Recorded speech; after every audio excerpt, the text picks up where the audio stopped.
नमस्कार, मैं आचार्य विनोद भारद्वाज और आप देख रहे हैं विनोद भारद्वाज यूट्यूब चैनल।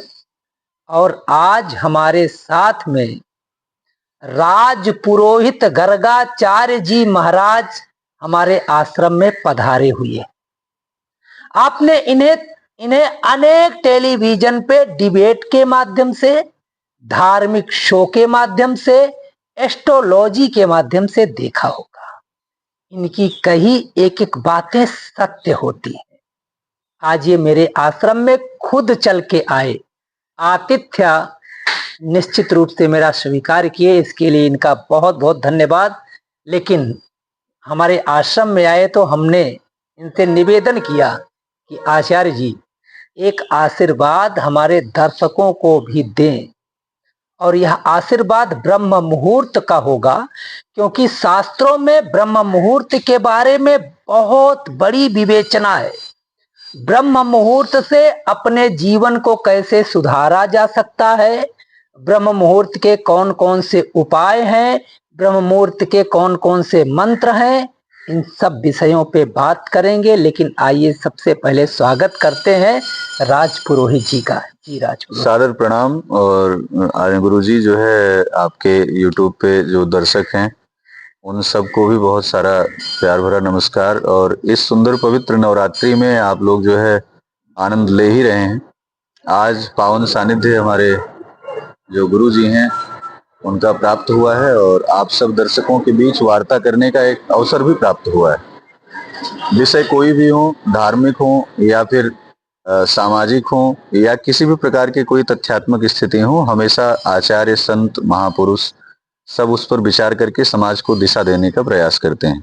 हम लोग भी आज एक छोटी सी चर्चा को लेकर के आपके सानिध्य में बैठे हुए हैं और उस पे हम आपका भी मार्गदर्शन प्राप्त करेंगे और हम दोनों लोगों की जो चर्चाएं हैं उन चर्चाओं का जो सार निकलेगा उससे पब्लिक को एक नई दिशा प्राप्त होगी। जी देखिए आचार्य जी, जी देखिए ब्रह्म मुहूर्त के बारे में शास्त्रों में बहुत कुछ उल्लेख है, लेकिन हम सबसे पहले आपसे जानना चाहेंगे जी कि ब्रह्म मुहूर्त है क्या और इसका टाइमिंग क्या है।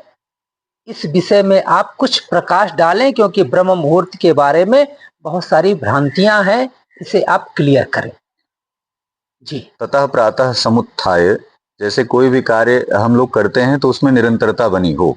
जैसे सूर्य निकलता है तो निरंतर निकलता है और वो अपने क्रम के अनुसार प्रातः काल निकलता है और सायंकालीन बेला में भारतीय मानक के अनुसार अस्त हो जाता है। ऐसे ही प्रातः काल की बेला को जो एक ब्रह्म मुहूर्त की बेला है। पहली बात, ब्रह्म शब्द अपने आप में एक ब्रह्म के खोज के लिए, ब्रह्म की उपस्थिति में, ब्रह्म की प्राप्ति में, ब्रह्म की जागृति में एक ऐसा पावन पवित्र मुहूर्त है जिसको ब्रह्म मुहूर्त के नाम से हम लोग जानते हैं।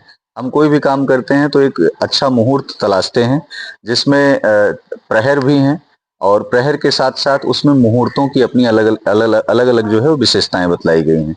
ब्रह्म मुहूर्त की माने तो प्रातः काल में वनस्पतियां, देव, ऋषिगण या फिर आम जनमानस भी प्रातः काल में उठ करके, या देवता या ऋषि जो भी हैं संत महात्मा, वह आचार्य चरण प्रातः काल उठ करके वो जप तप करते हैं। उसका एक कारण यह भी है कि आत्म शुद्धि के लिए, अपने दैनिक कार्यों की निरंतरता बनी रहने के लिए, अपने अंदर शक्तियों को प्राप्त करने के लिए। आम मनुष्य भी उसे अपने दैनिक क्रियाओं को करता है, लेकिन वह ब्रह्म मुहूर्त में तपस्यारत न रहते हुए कार्यों में तपस्यारत हो जाता है। दोनों के संदर्भ अलग अलग हैं। गुरुजी, जैसे कोई आध्यात्मिक व्यक्ति होगा तो आध्यात्मिक दिनचर्या को अपने प्रारंभ समय में लेकर के उसको उठेगा और वहां से अपनी दैनिक क्रियाओं में संलिप्त हो जाएगा। जी जी। ऐसे ब्रह्म मुहूर्त का एक जो परिदृश्य है, जो परिधान है, वो प्रातः काल 3 बजे से शुरू होता है। जी। मूलतः बहुत सारे ज्योतिषकार या फिर ग्रंथ बताते हैं कि 4 बजे से भी शुरू होता है। बहुत सारे ऐसे साधक हैं जो रात्रि में शयन ही नहीं करते, वो सोते ही नहीं है, उनके लिए ब्रह्म मुहूर्त 2 बजे से शुरू होता है। लेकिन हम एक लौकिक भाषा की बात कर लें, एक आम पब्लिक जिसके समझ में ये बातें आए, तो 3 साढ़े 3 बजे के बाद ब्रह्म मुहूर्त का एक आगमन होता है। और उस आगमन के अंतर्गत यदि हम निशाचरी बेला यानी रात्रिकालीन बेला में, निशा अर्थात रात्रि, और चर अर्थात चलने वाला। निशाचर जो रात्रि में चल रहा हो उसे निशाचर या निशाचरी प्रवृत्ति या कुछ भी कह सकते हैं।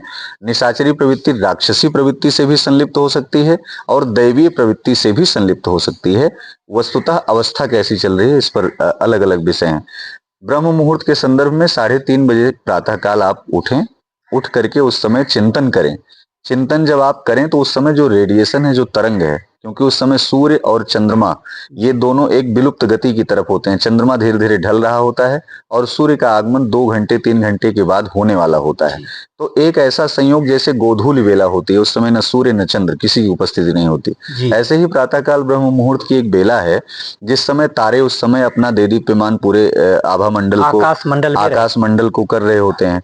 उनकी सारी रेडिएशन जो है वो पूरी वनस्पतियों को प्रकाशित कर रही होती है, शीतलता दे रही होती है। जब संत महात्मा शालीन और सौम्य क्यों हो जाते हैं, जैसे चंद्रमा की शीतलता से पूरी वनस्पति हरी भरी होती है, ऐसे ही संत महात्मा उस शक्ति को अपने जीवन में आधारित करके ब्रह्म मुहूर्त की शक्ति से प्रफुल्लित हो जाते हैं, प्रेरित होकर के। हाँ आचार्य जी, यहाँ पे मैं आपसे प्रश्न करना चाहूंगा।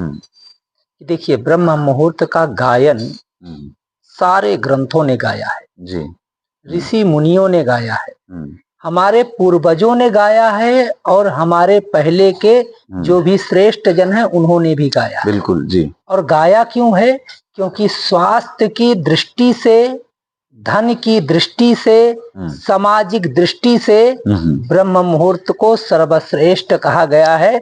ऐसा कहा जाता है आचार्य जी, जो सोवत है सो खोवत है, जो जागत है सो पावत है। तो ब्रह्म मुहूर्त में कुछ उपाय बताइएगा ताकि हमारे दर्शक इस ब्रह्म मुहूर्त का लाभ ले सकें। अगर उनको धन की आवश्यकता है तो क्या करें, बीमार है तो क्या करें, अगर घर में क्लेश है तो क्या करें, जीवन में किसी चीज की कमी अगर महसूस हो रही है तो क्या करें। इस विषय में आप बहुत छोटे में अपनी बातों को रख करके हमारे दर्शकों को आप तृप्त करें। आचार्य गुरुजी, जो दर्शक हैं उन्हें हम समझाना चाहते हैं, पहली बात अपने जीवन में प्रैक्टिकल होना सीखें जी। जिस प्रकार से देवताओं ने अपने जीवन में संघर्ष किया राक्षसों से विजय प्राप्त करने के लिए जी। जिस प्रकार से ऋषियों मुनियों ने तपस्यारत रहते हुए राजाओं को आशीर्वाद दिया उनकी वंशावली की वृद्धि के लिए, ऐसे ही आचार्य शरण, ऐसे ही गुरुजनों के आशीर्वाद से आज यह धरा चल रही है। यह पवित्र धरा में प्रकृति भी सौंदर्यमान हो रही है, सूर्य चंद्र भी निकल रहे हैं, अग्नि भी स्थापित है, पंचभौतिक शरीर भी चल रहा है, सब कुछ है। आपको यह समझना होगा कि प्रातः काल जो ब्रह्म मुहूर्त बेला है, देवताओं की उपस्थिति होती है। उन देवताओं की शक्तियों को, उनकी रेडिएशन को, उनकी किरणों को अपने शरीर में संचालित करने के लिए, संचरित करने के लिए हम कौन सा उपाय करें? उपाय क्या है? पहले आप चिंतन करें, ध्यान करें, एकाग्र होकर के बैठें। चिंतन में क्या करें? यह प्रकृति जिस प्रकार से अपने सौंदर्य को बदलती है, कभी हरे पत्ते निकलते हैं, ऋतुएं आती हैं, 4 ऋतुएं होती हैं, चारों ऋतुओं में प्रकृति के अलग अलग सौंदर्य देखे जाते हैं। मनुष्य के जीवन में प्रातः से लेकर के सायंकालीन, रात्रिकालीन बेला तक ऐसे कई आयाम घटित होते हैं जिसमें वो कहीं ना कहीं परेशान भी होता है, खुश भी होता है, अच्छा भी लगता है, शांत भी होता है। तो हमें प्रातःकाल ब्रह्म मुहूर्त में उपायों की बात करें, यदि कोई रोगी व्यक्ति है तो वो प्राणायाम जरूर करे। प्राणायाम की क्रिया उस समय क्या होती है, शुद्ध वायु, शुद्ध जो तत्व होता है वो आपके अंदर बैठा हुआ अंदर तक चला जाता है। दूसरा ये कि लक्ष्मी की प्राप्ति के लिए अगर आप कोई उपाय कर रहे हैं तो प्रातः काल की बेला में आप जितना हो सके चिंतन करें कि हमारे द्वारा वाणी से कोई अप्रिय भाषी शब्द ना निकल रहा हो, कोई स्त्री प्रताड़ित ना हो रही हो, हम अपनी माँ को ना प्रताड़ित कर रहे हो, हम अपनी बहन या पत्नी या आसपास की रह रही किसी भी महिला को प्रताड़ित ना कर रहे हो। क्यों? वाइब्स जो होती हैं वो आपको सुनती रहती हैं, जिसे आप यूनिवर्स के नाम से जानते होंगे। तो अपनी भाषा शैली पर हम कैसे कंट्रोल लेके आए, ये उपाय है लक्ष्मी प्राप्ति का। जी आचार्य जी, जो थोड़ा सा कुछ मंत्र भी है क्या कि प्रातः काल में ब्रह्म मुहूर्त में उठ करके उन मंत्रों का जप करने से लक्ष्मी को आकर्षित किया जाए? जी। एक लौकिक मंत्र है जो लोगों ने सुना होगा कि कराग्रे वस्ते लक्ष्मी, कर मध्य सरस्वती, हाथ में ही, हाँ, कर मूले स्थितो ब्रह्मा, प्रभाते कर दर्शनम। तो आप अपनी हथेली को प्रातः काल उसका घर्षण करें, जितना हो सके रगड़ने का प्रयास करें और उसके बाद दर्शन करें उस हथेली पर। हथेली से क्या है, अच्छे और बुरे दोनों कर्म होते हैं। दान पुण्य किया भी जाता है, लिया भी जाता है, भोजन भी किया जाता है, शौच आदि क्रिया भी संपन्न होती है। जितने भी दुष्कृत्य हैं हमारे जीवन में, वह समाप्त कैसे हों, अच्छे कर्म इन हाथों से कैसे हो सकें, और इन प्रत्येक उंगलियों पर जहां जहां ग्रह गोचर बैठे हुए हैं, जी जी ये जी। ग्रह गोचर आपके सही मार्ग में कैसे सहयोग करें, इसके लिए सदैव प्रयास करो। इसीलिए प्रातः काल बताया गया है कि हाथों को हाथों का घर्षण करके दर्शन। आप उसे दर्शन करें। हथेली का दर्शन करने के पश्चात अपने पूरे मुख आभा मंडल पर लगाएं, जिससे वह तेज आपके चेहरे पर विराजमान हो। देखिए इसके साथ साथ उंगलियों पर ही कर माला का जप बताया गया है। माला का जप भी हम लोग करते हैं। मंत्र की बात करें तो सूर्य जीवन में जिसके अस्त हो गया, जिसके जीवन में पिता नहीं है, यकीनन वह व्यक्ति बहुत अभागा होता है। ऐसे ही कुंडली में अगर सूर्य नीच स्थिति में चला गया, सूर्य अस्त हो गया, सूर्य की कृपा नहीं मिल पा रही है, तो आप बहुत संघर्ष कर लेंगे, आपके जीवन में चमत्कार हो ही नहीं सकता है। जी इसलिए सूर्य उगते हुए सूर्य को सदैव प्रणाम करना चाहिए और ढलते हुए सूर्य को कभी प्रणाम नहीं नहीं करना करना चाहिए। चाहिए। तो आप ये प्रयास करें कि अपने जीवन में उत्थान चाहते हैं, राजनैतिक, व्यवसायिक, सामाजिक, आर्थिक, शारीरिक, मानसिक, एन केन प्रकारेण, तो सूर्य की उपासना अपने जीवन में धारण करें। सूर्य ने भी बहुत तप किया है अपने तेज को स्थापित करने के लिए। सूर्य के एक पुत्र हैं शनि, जो न्यायाधीश हैं। सूर्य के एक पुत्र हैं यमराज, जो दंडात्मक स्थिति जी में जी मनुष्य को जी गति प्राप्त जी। कराते हैं। सूर्य की पुत्री हैं यमुना, जो तरण तारण करती हैं, साक्षात वृंदावन में विराजमान रहती हैं। तो सूर्य अपने आप में अद्भुत हैं, वो सब कुछ आपको देने वाले हैं। सूर्य अर्थात पिता, पिता का सम्मान करो, भाषा शैली उनसे अच्छी रखो, उनसे अच्छे टाई अप संबंध बना के चलो, उनकी बातों का अनुसरण करो। पिता जीवन में नहीं है तो अपने गुरु का अनुसरण करो, अपनी माँ का अनुसरण करो। यदि और ऐसी परिस्थितियां हैं कि कोई नहीं है तो आचार्य चरण का अनुसरण करो, संतों का अनुसरण करो। यही जी जीवन में मुख्य उत्थान के कारक होते हैं। जी आचार्य जी, एक प्रश्न और आपसे लेना चाहूंगा हम्म, ब्रह्म मुहूर्त के ही बारे में। हम्म, देखिए आजकल सब कुछ है, जी, धन का अभाव तो है, लेकिन धन की ऐसी स्थिति नहीं है कि बहुत ज्यादा पीड़ित है। हम्म, सुबह सुबह और शाम भोजन को मिल जाता है आजकल। हम्म, लेकिन हमारे परिवार में ऐसी कला हो गई है हम्म, कि भाई को भाई नहीं देख रहा है, हम्म, पत्नी पति से विमुख है। हम्म, परिवार में अगर 5 लोग हैं, 4 लोग हैं, तो चारों के रास्ते अलग हैं, चारों के मत अलग हैं, चारों के विचार अलग हैं। जी, जी, शास्त्रों में क्या ब्रह्म मुहूर्त में कुछ ऐसा कहा गया है कि ब्रह्म मुहूर्त में उठने से या ब्रह्म मुहूर्त में उठ के कोई दिव्य जल बनाए, जिसको घर में छींटा करने से हम्म। घर में एकता शांति का वास हो? अगर ऐसा कुछ शास्त्रों में है तो हमारे दर्शकों के लिए प्लीज आप इस चीज को रखें। ये तो धर्मस ततो जया, जहां धर्म है वहीं जय है। साथ ही साथ यत्र यत्र भक्ति तत्र तत्र देवता, जहां जहां भक्ति महारानी विराजमान है, देवता वहीं ताता थैया करते हैं। इसका दूसरा स्वरूप बताते हैं कि जो आप कह रहे हैं कि परिवार में कलह, बारह पुत्र पिता के धर्मा, खेती उपजे अपने कर्मा। पिता के प्रताप से ही व्यक्ति और उसका कुल, उसकी पीढ़ी, उसकी वंशावली आगे बढ़ती है। लेकिन एक पिता हिरण्यकश्यप भी था कि वो नारायण को नहीं मानता था, अपने आप को ही सब कुछ मानता था। तो उसके जीवन में प्रहलाद आए। आप अपने आप को प्रहलाद भी मत बताइए और पिता को हिरण्यकश्यप भी मत समझिए, लेकिन एक सामान्य तौर पर संस्कारों में जीवित रहने का प्रयास करिए। रही बात सुबह के टाइम ऐसा कौन सा जल बनाएं, ताम्र पात्र में, तांबा जो होता है वो ऊर्जा का प्रतीक माना जाता है, वो सूर्य ब्रह्म का मुहूर्त में तो हम्म। थोड़ा सा टाइमिंग भी बता दीजिएगा। प्रातः काल आप उठने के पश्चात स्नान ध्यान करें। जब आप तांबे के लोटे में पूजा करने चलें तो उसमें उस समय बिना टूटा हुआ चावल डालें और लाल रोली और शुद्ध जल उसमें भरें। जी आप शुद्ध जल लेकर के और घृण सूर्याय नमः, ओम घृण सूर्याय नमः, इस महामंत्र का कम से कम 21 बार या 108 बार जप करें। आप 1 सप्ताह करेंगे, मैं विश्वास के साथ कह सकता हूं कि आपके अंदर एक अद्भुत ऊर्जा देखने को मिलेगी। उस जल को ले जाकर के मदार के वृक्ष पर या फिर कहीं बाहर स्वच्छ और पवित्र जगह पर या छत पर ले जाकर के सूर्य भगवान के नाम से आप उसे डाल दें। जी आपके घर में यदि कोई दोष बन भी रहा होगा या क्लेश हो रहा होगा या कोई व्यक्ति अल्प बुद्धि मंद बुद्धि का होगा या फिर किसी भी प्रकार का कोई ऐसे अनैतिक वातावरण क्रिएट हो रहा होगा, तो आने वाले 10 से 15 दिन के अंदर आप स्वयं शांत हो जाएंगे, परिस्थितियां भी आपके अनुकूल होने लगेंगी। उसका कारण जैसे एक बल्ब पूरे कमरे को प्रकाशित करती है, ऐसे ही इस उपाय को करने वाला व्यक्ति पूरे घर की कलह क्लेश को शांत भी कर सकता है। तो अपने अंदर एक ऊर्जा आप बनाइए। दूसरा ये, इस कलिकाल में हनुमान जी की उपासना बहुत जरूरी है।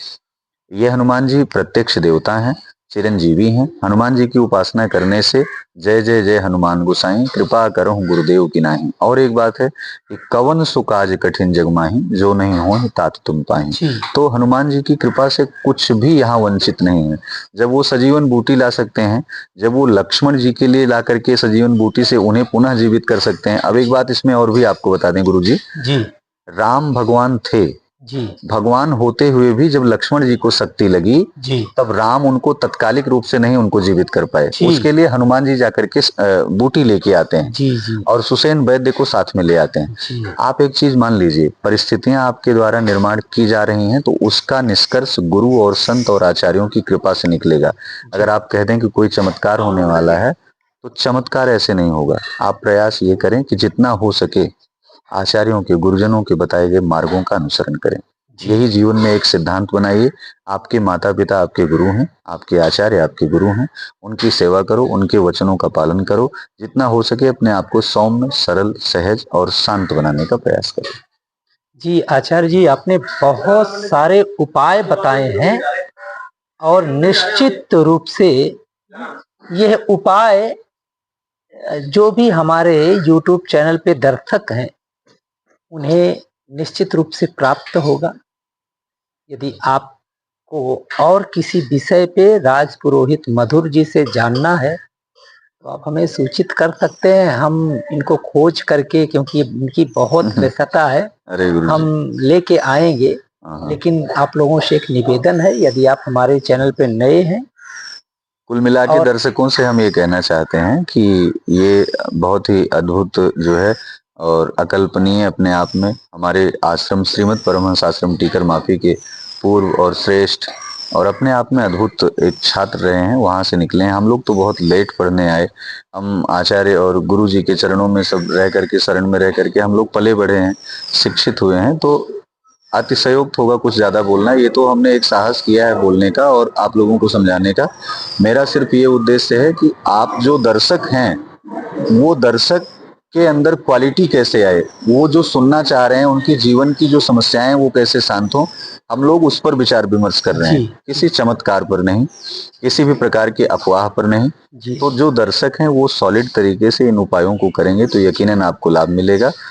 YouTube चैनल को आप सब्सक्राइब भी करें, 4 लोगों तक और भी आप भेजें, जितना हो सके लोगों तक यह वीडियो भी प्रसारित करें। कोई बात समझ में नहीं आती तो कमेंट सेक्शन में आप पूछ सकते हैं या गुरुजी के दिए गए नंबरों पे आप उससे जुड़ सकते हैं। साथ ही साथ मेरे लायक कोई बात होगी तो हम भी आकर के उसका समाधान उस पर बतलाएंगे। जी, बहुत बहुत धन्यवाद आचार्य जी, आपका आना बहुत ही अच्छा लगा।